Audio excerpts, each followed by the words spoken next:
We all have one. That drawer. The one in your kitchen or bedroom that you avoid opening unless you absolutely have to.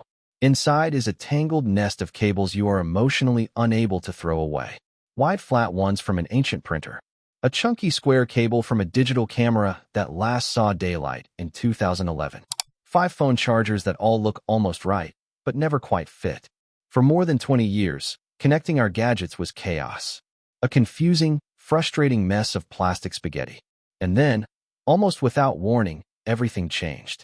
One small, oval-shaped connector showed up and quietly started wiping out the competition. It moved into our laptops, then our headphones, then our gaming consoles. And finally, after a massive political fight on a global scale, even the iPhone gave in. I am talking about USB-C. But what makes this tiny plug so powerful? Is it really just a better charger? Or is there something far more important hiding inside those pins? Today, we are unraveling the surprising history of the one port to rule them all. To understand why USB-C feels like a miracle, you have to remember how bad things used to be. Back in the 1990s, the back of a computer looked like the control panel of a sci-fi villain. A serial port for your mouse. A parallel port for your printer. A game port for your joystick. Separate ports just for keyboards. None of them talked to each other. None of them were interchangeable. And if you plugged something in the wrong way, your computer usually demanded a full restart as punishment. Then came a breakthrough. The Universal Serial Bus. USB. It promised one port for everything. One cable to rule them all. And for a while, it actually worked. We got the rectangular USB Type-A. The one you still somehow plug in wrong at least twice before it fits. But technology did not slow down. Phones got thinner. Cameras got smaller. Gadgets shrank. And that big rectangle suddenly felt prehistoric. So the industry panicked. First came mini USB. Then micro USB.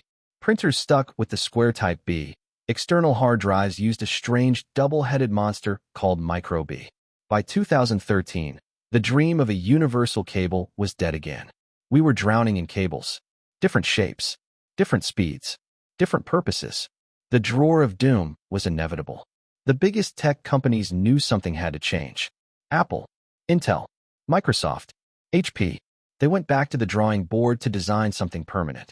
In 2014, the solution was revealed. USB Type-C. At first glance, it did not look impressive. Just a smaller version of what we already had. But inside, it was an absolute beast. Old USB cables had 4 pins. Power, ground, and 2 for data. That was it. USB-C packs 24 pins into that tiny oval. And the most brilliant part is how they are arranged. The pins are mirrored on both sides. That is why there is no right way up. You can plug it in without looking.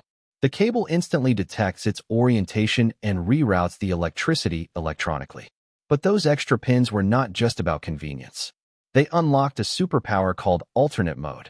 Suddenly, a USB cable was not just a data cable. It could become an HDMI cable and push 4K video to a monitor. It could carry studio-quality audio. And most importantly, it could carry a shocking amount of power. This is where USB-C truly changed everything. Old USB ports were weak. About 2.5 watts. Enough to slowly charge a phone, maybe. Charging a laptop was impossible. USB-C introduced power delivery. Instead of blindly pushing electricity, the charger and the device actually talk. The charger asks, how much power can you handle? Headphones get a gentle trickle. Phones get more. Laptops get a flood. Modern USB-C cables can deliver up to 240 watts of power. That is an insane amount of energy for something this small. This is why modern laptops no longer need those heavy brick chargers with the round tip. One port, one cable, every device. So if USB-C was this good, why did the most popular phone in the world refuse to use it for nearly a decade? Here's the twist. Apple helped invent USB-C. They were the first to put it on a laptop in 2015. But for the iPhone, they clung to their proprietary Lightning port. Why? Control. And money. Owning the standard meant controlling accessories, approving manufacturers, collecting licensing fees.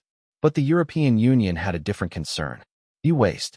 Every year, more than 11,000 tons of old chargers were being thrown away in Europe alone. Perfectly usable cables made useless by incompatible ports. So the EU made a historic decision.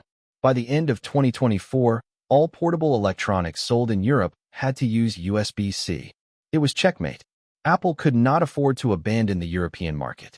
So with the iPhone 15, the Lightning port finally died. USB-C became truly universal. Is it perfect? Almost. There is one hidden trap. Because USB-C can do so much, not all cables are equal. A cheap cable might charge slowly. Another might not support video at all. They look identical, but inside, they are completely different. Still, for the first time in decades, we live in a world where you can travel with a phone, a tablet, a laptop, and headphones, and bring just one cable. After 20 years of digging through that drawer of doom, that is a simple thing worth celebrating. If you enjoyed unraveling this story, hit the like button.